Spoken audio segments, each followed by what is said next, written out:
Hey, I'm Hubwood, and today we will review the relatively cheap budget entry-level gaming laptop, the Gigabyte G5. Now, let's talk about that. Now, the Gigabyte G5 is available with different components, but today's model is the cheapest entry-level version with an i5-11400H 6-core 12-thread CPU and an RTX 3050 with a TDP of 80 watt. Please check the description below for a detailed spec sheet, and keep in mind that it doesn't include Windows, so you'll have to add a few bucks for a Windows key and prepare a USB install stick. In Germany, the Gigabyte G5 in this configuration over here is available for around 850 euros or around $850 in the US. At Black Week, it was even as low as 750 euros in Europe. Prices may of course vary and differ depending on where you live, but it should usually be among the cheapest laptops with an RTX 3050 and 16GB of RAM, as well as more than 4 cores for the CPU. The Gigabyte G5 case is completely made out of plastic. It doesn't look or feel premium in any way, which is okay for me considering the price. It's not terrible or bad either. Build quality is basically okay, but the backside of the monitor is actually too bendable for my taste, which could cause the screen to dig into the keyboard if you place something upon the closed laptop or while transporting it, which is probably why Gigabyte placed a separate piece of foam for transportation on the keyboard right over here when you unbox it. The display can't be opened with one hand, and it's a bit too flexible for my taste. With a height of around 2.6 cm, the laptop isn't exactly thin, but on the other hand, that might help the cooling system. The overall weight is around 2.1 kg, which is average. By the way, the 150 watt PSU is actually pretty small. Now, the 15-inch Full HD IPS display offers 144 Hz without adaptive sync. The brightness is only 250 nits and the Adobe RGB is covered by only 43% and the sRGB coverage is only 62%. Now let me point out that this is only important for people that are working really professional with creative apps. Most people wouldn't notice that the brightness isn't higher or that the color range is a bit small. If you're not a professional or working outside with a laptop, you don't have to worry about that at all. The keyboard, well, I actually really like typing with it, but it sounds cheap. It sounds like cheap clicky plastic, and the keys have a matte coating which actually feels okay, but it just attracts fingerprints and looks really greasy after a few seconds of typing. The keyboard layout for me is just perfect though. Every key feels like it's in the right place and I can type really fast on it. The touchpad itself doesn't click, but it provides 2 keys beneath it, which I actually prefer over a clickable pad, to be honest, and overall it was okay and it did its job. Now, connection-wise, at the back we have the power connector, a gigabit LAN port and a mini display port. On the left side we are getting a USB 3 and USB 2 port and 2 separate audio jacks for microphone and headphones, which is something I didn't see in quite a while. And on the right side we are getting a USB-C and a USB 3 port, as well as an SD card reader, which is nice to have, I guess. But I personally prefer to have most connections on the left or the back side. So I guess this configuration, even though there are 2 connections on the right side, it's okay-ish. By the way, the Gigabyte G5 can easily be upgraded with a second M.2 SSD as well as an additional SATA drive like an SSD or even a regular HDD. No separate cables needed. The speakers are, to be honest with you, they're just plain terrible. They sound distorted, they lack bass and they don't get very loud. I mean, the overall loudness is okay, but once you turn up the volume near to the maximum level, the sound gets even worse, so you definitely want to use this laptop with a headset, and I'm not usually picky about speaker quality. By the way, this is what the integrated camera looks like and what the integrated microphone sounds like. The Gigabyte G5 has a dedicated app called Control Center, which allows you to change the fan speed very precisely in a curve, as well as choosing the performance mode and changing the keyboard lighting color. It is only possible to have a steady light though. No animations or smooth color changes are available. So it's only kind of RGB light. Get it? RGB light. The small 47 watt-hour battery is actually detachable, which is crazy. You can't even detach it while the laptop is running. So replacing this battery is actually super easy. Battery runtimes are disappointing, but this laptop surely wasn't exactly made for a whole day at university or anything like that. Running Red Dead Redemption 2 on battery resulted in a runtime of 1 hour and 3 minutes. Watching YouTube at 50% brightness and 20% loudness using headphones resulted in a runtime of 3 hours and 10 minutes. And on idle and 20% display brightness, I only saw a runtime of around 5 hours and 20 minutes. For my temperature and fan noise tests, I was using a laptop stand without activated fans in a room with a temperature of 21 degrees Celsius and using the performance mode with automatic fan speed. Playing Cyberpunk 2077 for 20 minutes resulted in around 77 degrees Celsius for the GPU and around 71 degrees Celsius for the CPU, which is a great result. And in Fortnite, I was getting both around 80 degrees Celsius for the CPU and the GPU, which is still alright, I guess. So temperatures can vary depending on the chosen game and room temperatures as well as the duration of your gaming session. Activating the fans in my laptop stand cooler would lower the temperatures by around 3 degrees Celsius. Removing the stand would raise the temps by around 1 to 2 degrees. The fans are getting pretty loud in performance mode with automatic fan speed, but it's not the loudest gaming laptop that I've ever tested, while it surely is among the louder ones. But you can seamlessly adjust the fan speed with a real fan curve in the control center, and that way you can actually lower the fan noise to really acceptable levels and still maintain almost the same performance, which of course results in higher temperatures. But still, this is something that should absolutely be available in every gaming laptop out there, and it isn't. All this time the laptop surface stays cool, especially around the WASD area, like over here.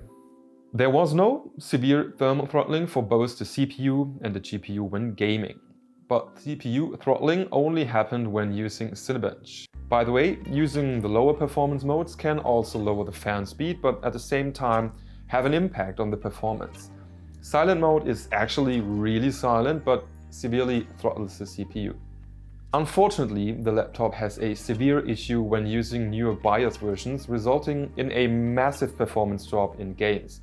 Only the first 3 BIOS versions allowed for a smooth experience, but Windows 11 won't run on these versions, so you stick to Windows 10 as of right now. There are reports on Reddit as well as on notebookchat.com about this issue, but the Gigabyte support didn't seem to know about this issue and they were answering with an empty phrase and something about driver update. So unfortunately, I don't know when or if we can expect a solution to this issue. According to the sensors, the GPU drew a maximum of up to 70 watt or 75 watt with dynamic boost. According to the Nvidia system info, it should be able to draw a maximum of 85 watt though.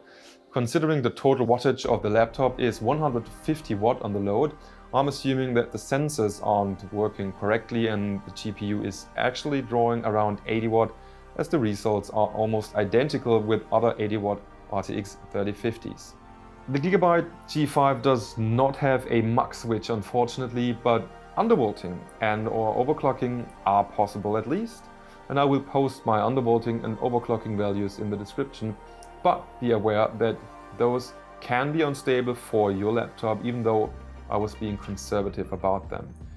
PS, you can run the laptop noticeably cooler and quieter with GPU undervolting while losing none or little performance, so I absolutely recommend doing that. By the way, the used SSD is very fast with a sequential reading speed of 4000 megabytes per second and a writing speed of 2250 megabytes per second. Crystal Diskmark even stated a sequential reading speed of 4800 megabytes. In Cinebench R15 I was getting around 1540 points for the multi-core and 218 points for the single-core test. Continuous multi-thread tests result in around 1350 points due to some thermal throttling. In Cinebench R23, the i5-11400H scored a total of 9961 points on the multi-core and 1357 on the single-core test. PC Mark 10 scored between a maximum of 5840 and 3214 depending on the performance mode and the plugged-in state. In Firestrike, I saw a total of 12,248 with a graphics score of 13,882 and a physics score of 20,261, which is pretty much exactly what I was expecting. By the way, overclocking the GPU a bit raised the overall score by around 45% to 12,800. In TimeSpy, the Gigabyte G5 achieved 5,493 points with a graphics score of 5,212 and a CPU score of 7,915. Now, I've tested a variety of games in basically all available graphic presets and whenever possible included DLSS results as well. If you would like to see what similar laptops with a similar RTX 3050 can do, please check out my video about the Dell G515 over here, in which I tested 30 games. Even though the Dell had an i7, the results should be very close, if not often identical, to this laptop. I was actually surprised that in almost all games using the higher or highest presets, frame rates didn't drop below 30 despite the small VRAM size, but now see for yourself. Beginning with Red Dead Redemption 2, in which I was using the integrated benchmark run to compare the graphic settings, I was testing low, medium and high settings with DLSS off as well as DLSS activated in quality and balanced mode. And as we can see, there is noticeably gap between medium and high settings in general, which was probably caused by the 4GB VRAM. But the game is very playable on high settings nonetheless and is almost getting 60 FPS on average with DLSS in quality mode. On low settings, DLSS quality didn't seem to do anything though, might be a margin of error. In Fortnite, I was using the replay feature and using all 4 presets as well as 100% resolution scaling. As recently DLSS has been disabled in DirectX 11 for Fortnite and DirectX 12 is causing issues, I wasn't using it here. On low and medium settings, the Gigabyte G5 can actually make use of its 144Hz screen. But even on Ultra, you can get above 60 FPS on average. Of course, most people kinda play with the so-called Pro settings, which consist of everything low except Ultra view distance, which should get you around 150 to 160 FPS. In Assassin's Creed Valhalla, I was using the integrated benchmark and all 5 presets. Even though the high, very high and ultra preset are using more than 4GB of VRAM, the game still stays playable with more than 30 FPS on average. I was really surprised here because in the past RTX 3050 laptops had severe issues with this game. I don't know why that wasn't the case this time. I also double-checked that with actually using real gameplay on Ultra for a while and didn't encounter further frame drops. But of course, as you can see, there is a massive performance drop between medium and high nonetheless. The game looks pretty neat on medium settings already though. Next up is Cyberpunk 2077, in which I tested a specific walk through the city center. Again, I've tested different presets with and without DLSS. And as you can see, DLSS makes a huge difference in this game. Especially on high settings, it seems like DLSS is able to overcome the 4GB VRAM gap here. You could actually play Cyberpunk, which is one of today's most demanding games, on high settings on this laptop and get away with it. Using RTX wouldn't make much sense here unless you're only using RTX shadows combined with medium settings and DLSS in balanced mode. Keep in mind that on a relatively small 15-inch screen like this one, DLSS balanced mode still looks good and sharp enough. And of course, that's a matter of taste and you can have a different opinion on that. In Horizon Zero Dawn, I was running the integrated benchmark using the 4 presets, low, medium and high and ultra with and without DLSS. The game was actually running really well, even on ultra settings and without DLSS, which kinda surprised me. Using DLSS is further boosting the FPS by around 12 to 25%. I would actually suggest the Ultra preset with DLSS on quality mode here. In Shadow of the Tomb Raider, I was also using the integrated benchmark and once more, all presets with and without DLSS. Again, the game runs really well, even on Ultra settings without DLSS, so I'd probably recommend Ultra settings with DLSS quality once more. DLSS was just added recently to the game, by the way, and it helps quite a lot. You could actually use high RTX shadows on high settings with DLSS in quality mode and you would still get 60 FPS, so the RTX 3050 actually can make use of RTX features. So there's that. So since this is the last game for this review, I have to say that the RTX 3050 is somehow better than its reputation in my opinion.